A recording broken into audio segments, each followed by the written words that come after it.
বৃন্দাবনে হোলি কিভাবে উদযাপিত হয়েছিল এবং ভগবান কৃষ্ণ বৃন্দাবন ত্যাগ করার পর কিভাবে এর পরিবর্তন হয়েছিল। তাছাড়া ভগবান কৃষ্ণ মথুরায় হোলি উৎসব কিভাবে উদযাপন করতেন।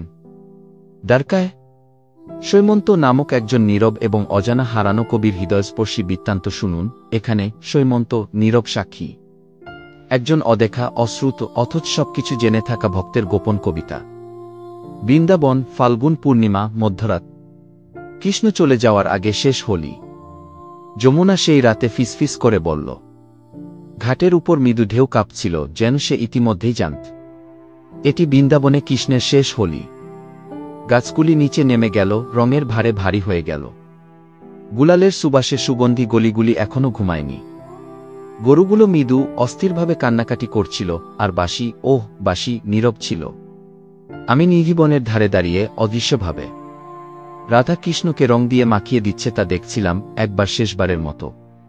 তার হাত কাঁপছিল, কিন্তু সে হাসছিল। কৃষ্ণ হেসেছিল, কিন্তু তার চোখ তাকে বিশ্বাসঘাতকতা করেছিল। গোপীরা গান গেয়েছিল, তাদের কণ্ঠস্বর মিষ্টি কিন্তু যন্ত্রণাদায়ক, কারণ প্রেম জানে কি আসছে। তারা হোলি খেলেছিল, কিন্তু আর রঙের সাথে নয়। তারা সময়ের সাথে খেলেছিল, সবকিছু বদলে যাওয়ার আগে ক্ষণস্থায়ী সেকেন্ড বাকি ছিল। আমি কৃষ্ণের কাছে ছুটে যেতে চেয়েছিলাম, তার পা ছুঁয়ে দেখতে, তাকে চলে না যাওয়ার জন্য অনুরোধ করতে। কিন্তু আমি সৈমন্ত ভক্তিতে ছায়াছিলাম। আমার ভালোবাসা কখনো দেখা যেত না। আমি রাধাকৃষ্ণকে এক হিসেবে পূজা করতাম, এবং আজ আমি আমার অর্ধেক দেবতাকে অন্যটিকে পিছনে ফেলে যেতে দেখেছি। বাতাসে রঙগুলি আরও ঠান্ডা অনুভূত হয়েছিল। এবং তারপর সে চলে গেল। গলির মধ্য দিয়ে, ফুলের মধ্য দিয়ে, অতীতের মধ্য দিয়ে। আর বৃন্দাবনের হোলি কৃষ্ণ ছাড়াই হোলিতে পরিণত হয়েছে। কালের পরিক্রমায় বৃন্দাবনে হোলি। কৃষ্ণ চলে যাওয়ার পর কেমন যেন বদলে গেল।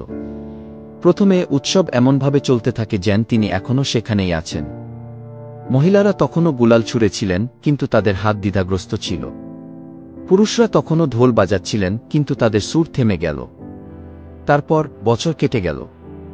হোলি আকাঙ্ক্ষার উৎসবে পরিণত হল। গোপীরা আর খেলাধুলায় রং মেখেনি। তারা রাধার খালি প্রাসাদের সামনে দাঁড়িয়েছিল, বাতাসে রং ছুড়েছিল, ফিসফিস করে বলছিল, ফিরে এসো কানহা, ফিরে এসো। গাছগুলো ফুলের পরিবর্তে পাপড়ি কাঁদছিল। গরুরা রাস্তায় দৌড়াতে অস্বীকৃতি জানায়। আর যমুনা আর নাচত না, সে কেবল অপেক্ষা করত। প্রজন্ম পরম্পরা আসত এবং চলে যেত। যেসব শিশুরা কখনো কৃষ্ণকে দেখেনি, তারা এখনও রাস্তায় তার অনুপস্থিতিতে রং ছুঁড়ে দৌড়িয়ে দৌড়িয়েছিল। আজও বৃন্দাবনে হোলি সময়ের সাথে সাথে একটি আর্তনাদ। অতীতের প্রতি একটি নিবেদন, যা ছিল তার জন্য একটি আকাঙ্ক্ষা, একটি প্রার্থনা যে একদিন বৃন্দাবনের রঙগুলি আবার তার ত্বককে স্পর্শ করবে।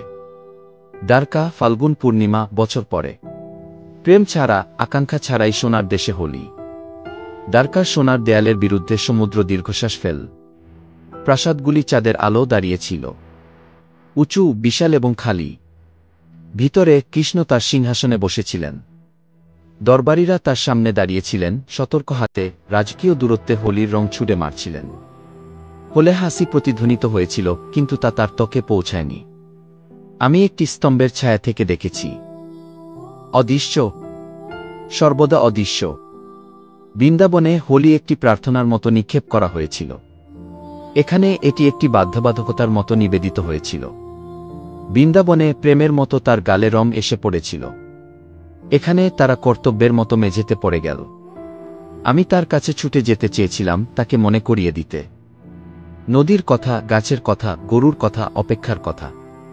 কিন্তু আমি সৈমন্ত একজন নীরব সাক্ষী ছিলাম। বিরক্ত করার জন্য নয়। আর তাই আমি প্রকৃতির দিকে ফিরে গেলাম, আমার একমাত্র আত্মার সঙ্গী। বাতাস আমার দীর্ঘশ্বাস বহন করে।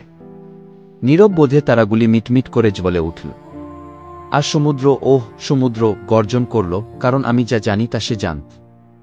কৃষ্ণ এখানে ছিলেন, কিন্তু তিনি ইতিমধ্যেই চলে গেছেন। কালের সাথে দ্বারকায় হোলি। কৃষ্ণের শ্বাস নামলে এটি কিভাবে পরিবর্তিত হয়েছিল। প্রথমে দ্বারকায় হোলি ছিল বৃন্দাবনের সোনালী অনুকরণ। মানুষ খেলত, কিন্তু সাজসজ্জার সাথে। বাচ্চারা হেসেছিল, কিন্তু কেবল প্রাসাদের বাগানের মধ্যেই। বাতাসে সুগন্ধির গন্ধ ছিল, তাজা ফুলের নয়।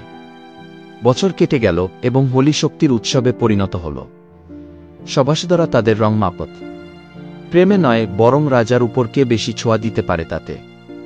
সাধারণ মানুষ আলাদাভাবে দূরের গলিতে খেলা করত। কেউ কৃষ্ণের ত্বক হাত দিয়ে স্পর্শ করার সাহস করত না, শুধুমাত্র সাবধানে সুগন্ধি গুঁড়ো দিয়ে। সময়ের সাথে সাথে দ্বারকার হোলি আরও শান্ত হয়ে গেল। রঙ্গুলি আচার অনুষ্ঠানে পরিণত হল, এবং কৃষ্ণ চলে যাওয়ার পর এটি কেবল একটি রাজকীয় আনুষ্ঠানিকতা হয়ে উঠল। আজ কেউ দ্বারকার হোলির কথা মনে রাখে না, এটি শহরের সাথেই ডুবে গেল। দ্বারকা, শেষ ভোর, সমুদ্র তীর, সোনার নগরীর ভুলে যাওয়া দেবতা কৃষ্ণের শেষ প্রহর। বাতাস লবণ এবং সময়ের সুবাস বহন করত, যখন সমুদ্র তার সামনে প্রসারিত ছিল, অন্তহীন, গভীর এবং অপেক্ষায়। কৃষ্ণ ধ্যানে বসেছিলেন, একা। একসময় বজ্রপাতের মতো শক্তিশালী তার শরীর, এখন মৃতপ্রায় শিখার মতো কাঁপছিল। আর তখন সমুদ্র কেঁপে উঠল। একটি নতুন ঢেউ উঠল, কালো এবং গম্ভীর, একটি প্রাচীন, সময়ের দ্বারা অস্পৃশ্য কিছু বহন করে। একটি কঙ্কাল, বিবর্ণ, ঐশ্বরিক, একটি ভুলে যাওয়া দেবতার নীরবতায় আবৃত। এটি ধীরে ধীরে তীরে ভেসে গেল, কৃষ্ণের পায়ের কাছে শুয়ে, এবং সেখান থেকে একটি উজ্জ্বল মূর্তি আবির্ভূত হল, জীবিত, জাগ্রত, চিরন্তন। ভগবান রাম সেখানে দাঁড়িয়ে রইলেন। কৃষ্ণ তার চোখ খুললেন। বছরের পর বছর ধরে প্রথমবারের মতো তিনি হাসলেন। রাজা হিসেবে নয়, যোদ্ধার হিসেবে নয়, কিন্তু একজন শিশু হিসেবে তার বড় ভাইকে ফিরে আসতে দেখে। একসাথে তারা অপেক্ষারত সমুদ্রের দিকে হেঁটে গেলেন। যিনি তাদের জন্ম দিয়েছেন তার কাছে প্রার্থনা করলেন, যে মহান মাতার কোনো শুরু ছিল না, কোনো শেষ ছিল না। এবং সমুদ্র হাসল। একটি ঢেউ উঠল, মায়ের হাতের মতো নরম, ব্রহ্মাণ্ডের নিঃশ্বাসের মতো গভীর। সে তাদের কোলে নীল, কাছে ধরে রাখল, এবং তারপর তারা নীল আর নীলে অদৃশ্য হয়ে গেল। উপসংহার, শেষ পদচিহ্ন, আমি, নীরব ভক্ত, সৈমন্ত, তারা যেখানে অদৃশ্য হয়ে গিয়েছিল সেখানেই দাঁড়িয়ে রইলাম। তাদের পায়ের স্পর্শে বালি, সোনালি ধুলো ঝিকিমিকি করছিল, একটি চিহ্ন যে দেবতারা চলে গেছেন। এবং আমি মুখ ফিরিয়ে নিলাম, কোনো পদচিহ্ন না রেখে। সত্য প্রত্যক্ষকারী ভক্তির জন্য আর কোনো পথের প্রয়োজন নেই। রাধে রাধে। জয় শ্রীকৃষ্ণ।